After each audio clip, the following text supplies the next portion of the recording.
from the parents in order to discourage immigration. I just couldn't envision that that would be possible by any administration in the United States.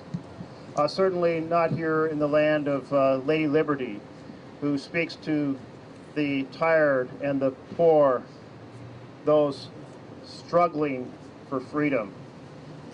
Certainly not here where we have so many of us who are immigrants or children of immigrants or grandchildren or descendants at some level in some way, understanding that people around the world are fleeing persecution, fleeing the challenge of war and conflict, fleeing hunger, fleeing disasters.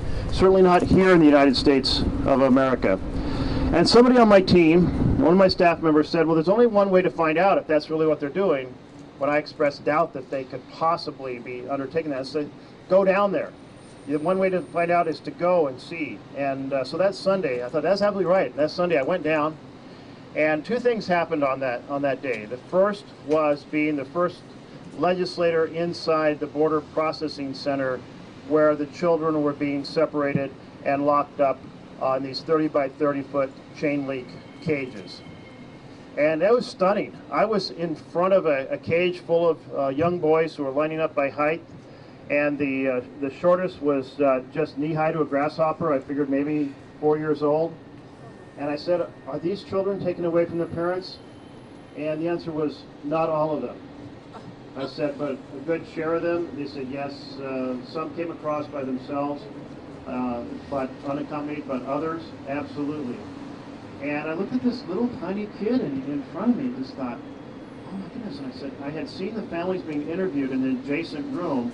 I said, so where do you do this? And they said, well, we bring them through that door, and that's where we do it. We take a son here, a daughter there, a mother there, a father there. And as I looked around that warehouse with many, many of these cages, you could see kind of a little bit of the other cages through multiple layers of chain link.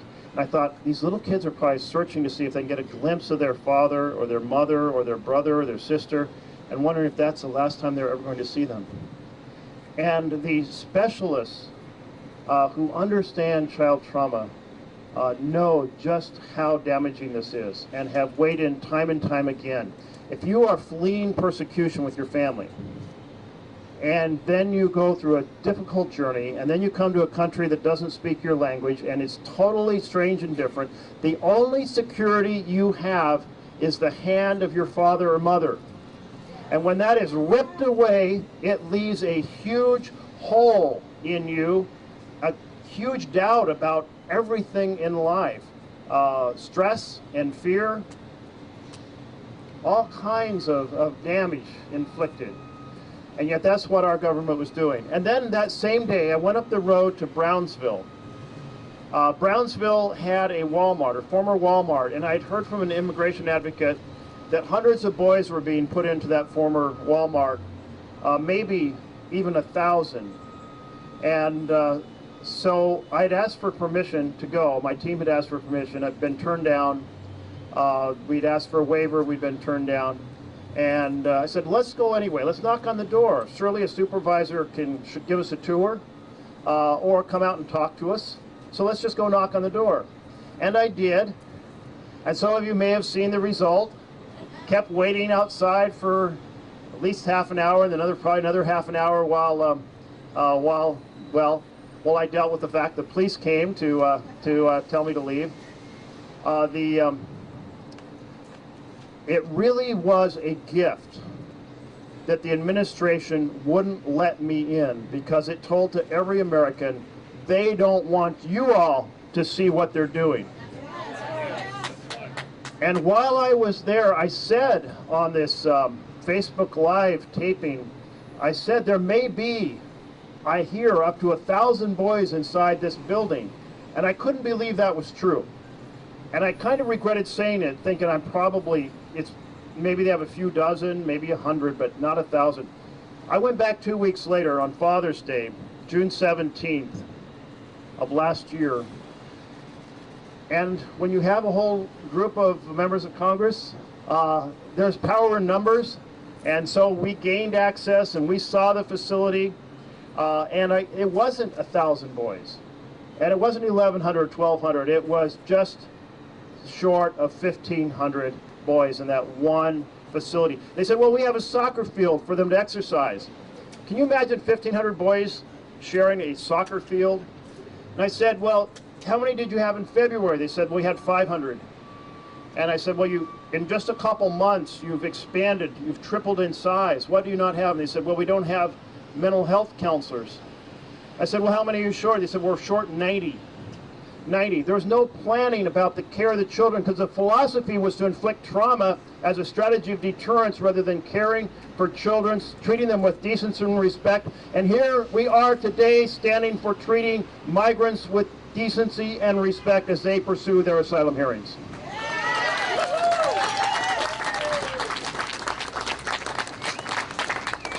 So I've been encouraging my colleagues to go to the border.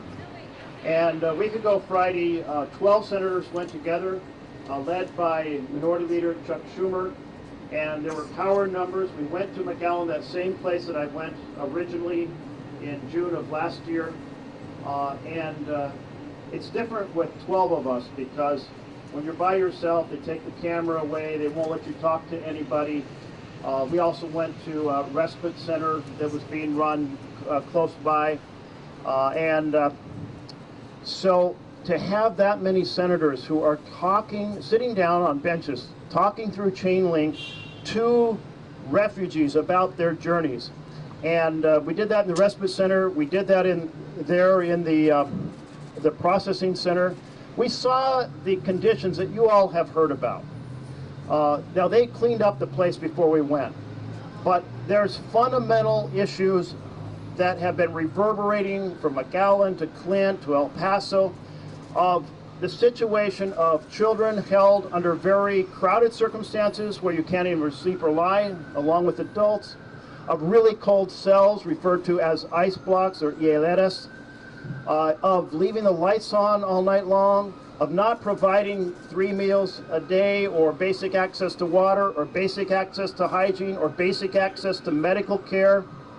We don't treat people like that in the United States of America, and we need to change everything about how this administration is treating refugees arriving on our border.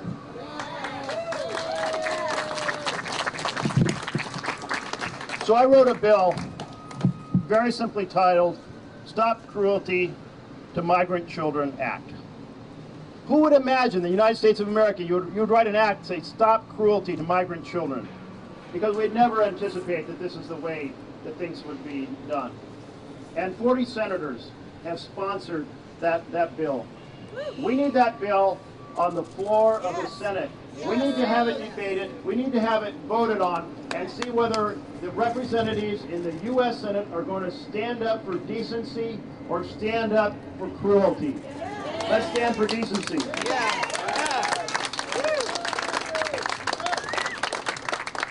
We held a hearing last week. I worked with 3 other colleagues to co-host this hearing. We had experts come in to talk about the conditions, talk about the trauma, and it just re-emphasized everything I'm talking about today. But we couldn't hold a Senate hearing. We had to hold a Senate shadow hearing because the Republicans refused to hold a hearing about the treatment of migrants. We need this to be a bipartisan issue because it is an American issue. It is not a blue and red issue. It is an American issue. Let us all come together across every party division and every geographic difference to stand for the decency in how we treat migrant children. So I am pleased to introduce Jordan Cunnings. Jordan is an attorney with the Innovation Law Lab. The Innovation Law Lab is a Portland-based organization working on several of the lawsuits that are challenging the Trump administration's cruel policies. We must challenge those policies in the House of Representatives, in the Senate, and in the courts. Jordan, thank you so much for being here.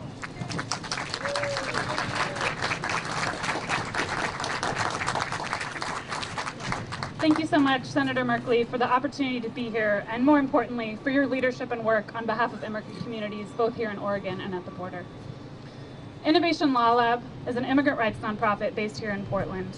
At Law Lab, we use technology and constitutional principles to design, implement, and manage large-scale legal representation programs here in Oregon, in states throughout the country, and on both sides of the U.S.-Mexico border. Our goal is to defend immigrant rights and protect access to asylum. Over the past 2 years, the Trump administration's unrelenting attacks on immigrants have only increased in pace and intensity.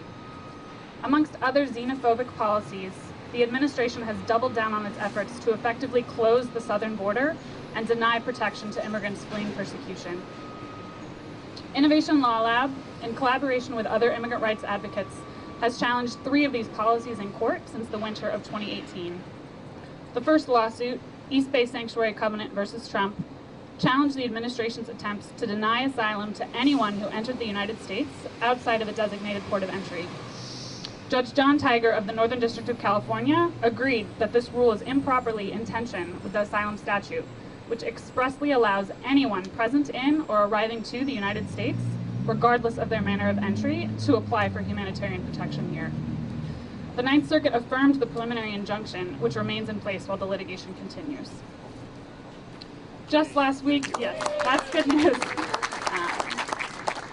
But just last week, on July 16th, the Trump administration announced yet another attack on immigrants fleeing persecution, an asylum transit ban. If allowed to proceed, this new rule would effectively block people fleeing persecution from seeking asylum in the United States if they pass through any other country while traveling here to seek safety. In practice, this would make virtually every non-Mexican fleeing violence from anywhere in the world ineligible for asylum and subject to swift deportation. Innovation Law Lab, with the same plaintiffs who challenged the first asylum ban, again brought suit to stop this rule from being implemented. Just 2 days ago, Judge Tiger granted a preliminary injunction blocking the government from implementing this ban. The judge, great news. The judge relied in part on the extensive evidence in the government's own administrative record of the violence, wrongful removals, and human rights abuses that people fleeing persecution are subject to in Mexico every day, and the complete absence of evidence to support the government's position that migrants can realistically seek refuge in that country. We're thrilled that the court has put a halt to this unlawful policy, but we know that the fight continues as the government pursues its appeal. Finally, we continue our efforts opposing one of the administration's most devastating new initiatives, the Migrant Protection Protocols, or MPP, which we refer to as the Migrant Persecution Protocols. This policy compounds the danger that people fleeing persecution face as they're forced to wait in Mexico while their asylum claims are heard by immigration judges at the U.S.-Mexico border. Alongside 5 partner organizations and 11 brave individual plaintiffs, we challenged this policy in federal court earlier this spring. Judge Richard Seaborg issued a preliminary injunction finding that the contiguous return provision of the Immigration and Nationality Act cannot apply to those who arrive at our borders seeking protection from persecution, and noting that the policy risks serious violations of the government's obligations not to return people to a country in which they will face harm. Unfortunately, in an emergency ruling, a divided panel of the Ninth Circuit Court of Appeals allowed the government to continue returning asylum seekers to Mexico while the litigation continues. With the injunction stayed, close to 20,000 people, including women and children, have been forcibly returned to Mexico while they await adjudication of their claims. As MPP grows exponentially, the program continues to separate families, allows Mexican officials to unlawfully deport vulnerable asylum seekers back to Central America, and forces people fleeing persecution to wait for months and eventually perhaps years in extremely unsafe and unstable situations. Our office continues to support migrants subject to the migrant persecution protocols through our work in Tijuana, Ciudad Juarez, and the Rio Grande Valley, and also continues to vigorously fight this case before the Ninth Circuit. The common thread amongst these policies is the administration's position that it is appropriate to use violence as a form of deterrence. But people who are forced to flee their homes have shown that they will not be deterred from seeking safety for themselves and their loved ones. And despite the victories that we've had in federal court, the Trump administration has made it clear that it will not allow human rights and basic principles of human dignity to stand in the way of its anti-immigrant agenda. In light of these attacks, we believe it's our collective responsibility to do all that we can to defend the Constitution and the place of the United States as a beacon of hope and a defender of human rights in the world. Last summer, Senator Merkley and the people of Oregon summarily rejected family separation and were at the forefront of efforts supporting the legal battles that ultimately ended the zero-tolerance policy. Today, our task is no less urgent and equally clear. We must use our political and social capital to send the same message to the Trump administration.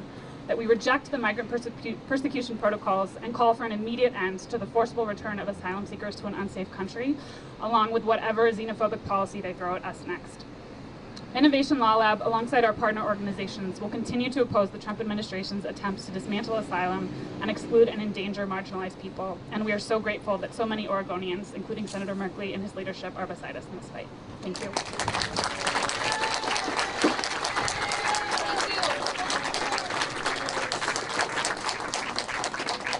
That is such important legal work being done. And some of the actions of the Trump administration, they knew from the beginning they were in absolute conflict with the law, but they have no respect for the law as written. And you mentioned, for example, the issue of denying opportunity for asylum for those who cross between ports of entry. And our law is so explicit on that very point, both because it's bounded by earlier national law and international law, the 1952 Refugee Convention. But understand this, there is another policy called metering. So a group comes to the border and they're told, well, you can't step in and ask for refugee status today. Maybe weeks or months into the future, go back into Mexico, go get your name on a list, and maybe someday you'll be allowed to ask for asylum. That is completely contravention of the vision of receiving people who are refugees fleeing violence. And it leaves them without family, without funds, without friends, in very dangerous territory, including leaving children, unaccompanied children in that capacity.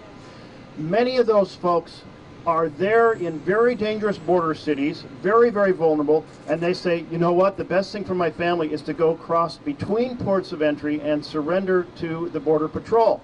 So many of those who are coming between the ports of entry went first to the ports of entry and were rejected, often many times. Oscar and his daughter, who were in that picture that I hope we will not forget, drowning in the Rio Grande with the father's arm around his daughter. They came to the port of entry. They were rejected and sent back into Mexico, and they desperately tried to cross to escape the violence on the other side. And anyway, thank you for the tremendous, tremendous work you're doing. Dr. McCormick.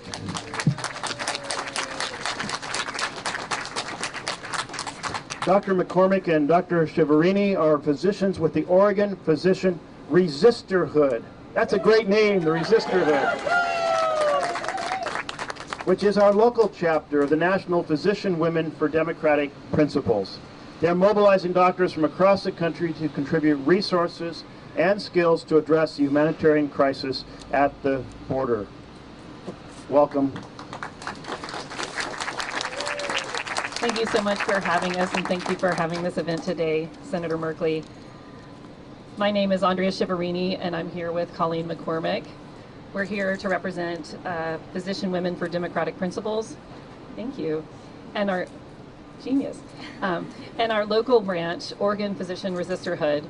Our group, PWDP, was created in July of 2016 to support the potential election of the first woman president.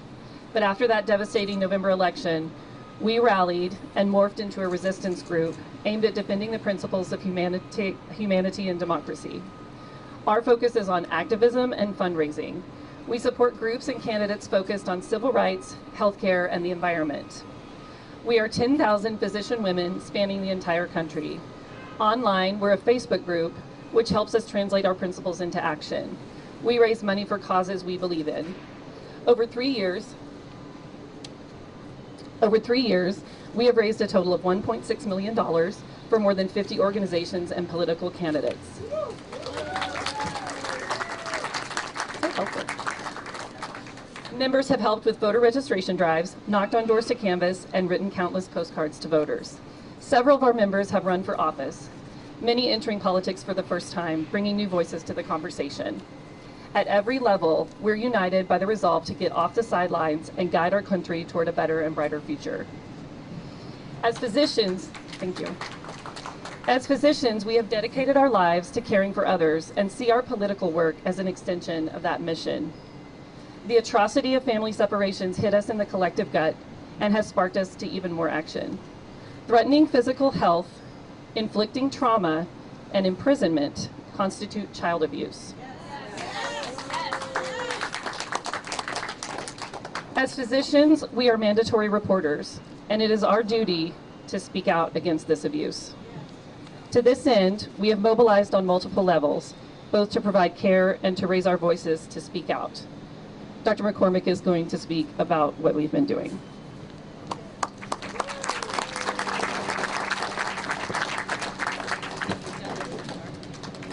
Last year, PWDP raised $62,000 for KIND, and just a few weeks ago, over the course of less than 10 days, we raised $75,000 for RACES, the Refugee and Immigration Center for Education and Legal Services.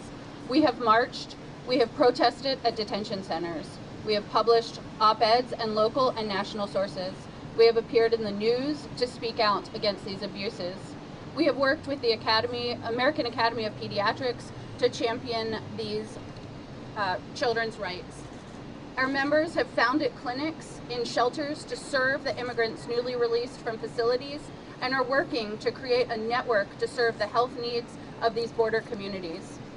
Many members have gone to staff these clinics, and still others are providing remote consultation services to increase the amount of medical services that are available to these communities. We have all helped to provide needed medical supplies for these clinics as well.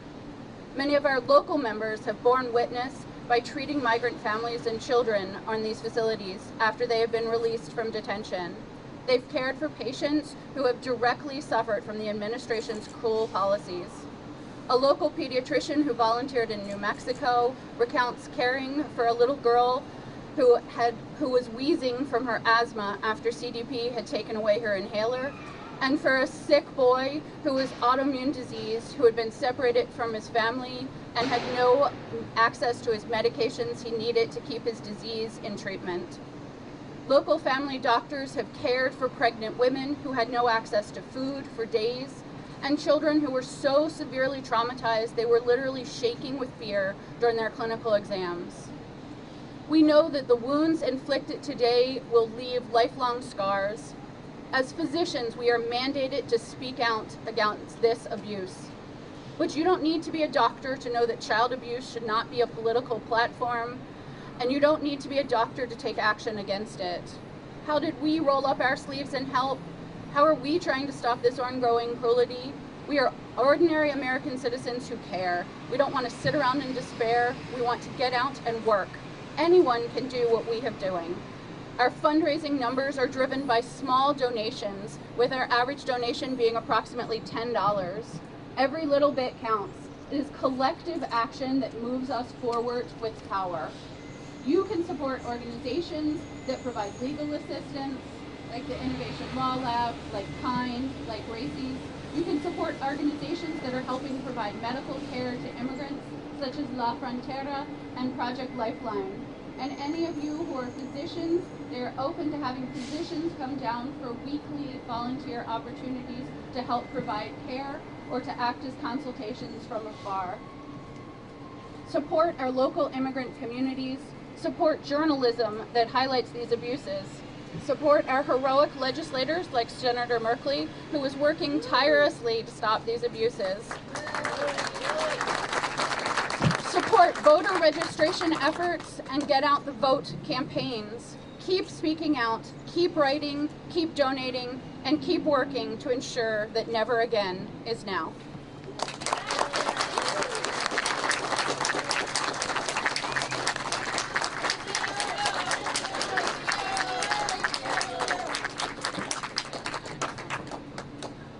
Thank you so much for all the work that you've been doing, and so many people have asked me, how can you be involved? You just laid out the whole agenda of possibilities, and it included physicians' assistants, nurses, very welcome at these respite centers where routinely during the week administration will drop off busloads of people, and the group of 12 senators visited one of those run by Sister Norma and the Catholic Charities in McAllen last week.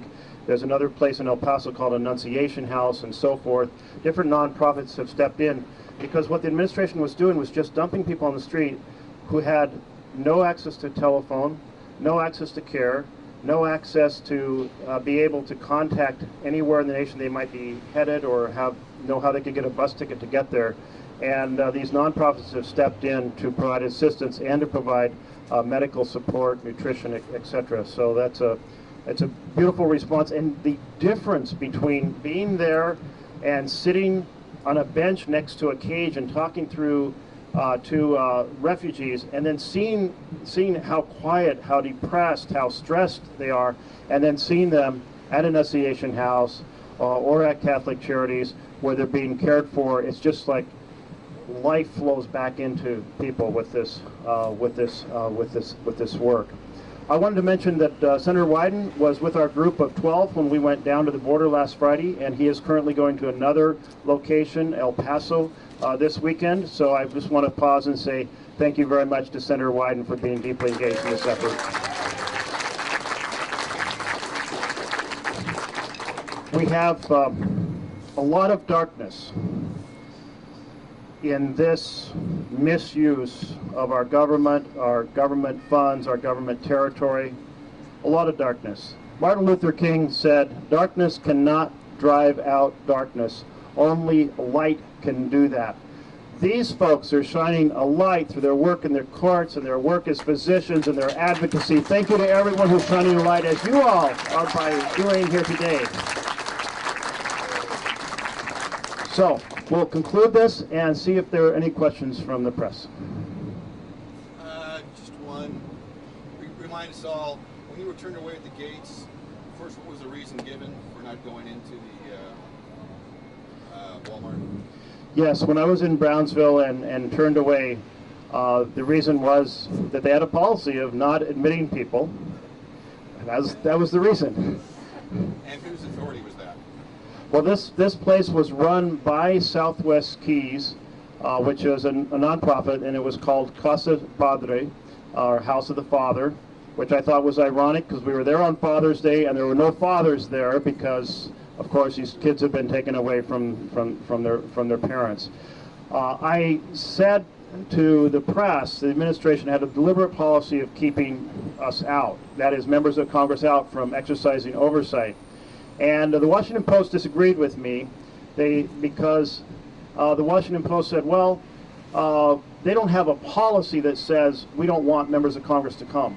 And my point wasn't that that policy that said that, but that was the goal of their policy, that they required 2 weeks notice, and then they had a waiver process, but it was at their discretion, and even if you gave them 2 weeks notice, they wouldn't guarantee you could get in, so you couldn't schedule it. All of it was about keeping members of Congress out, keeping the press out, keeping the public out, and that's why we are working to get in and shine a light and change what's going on.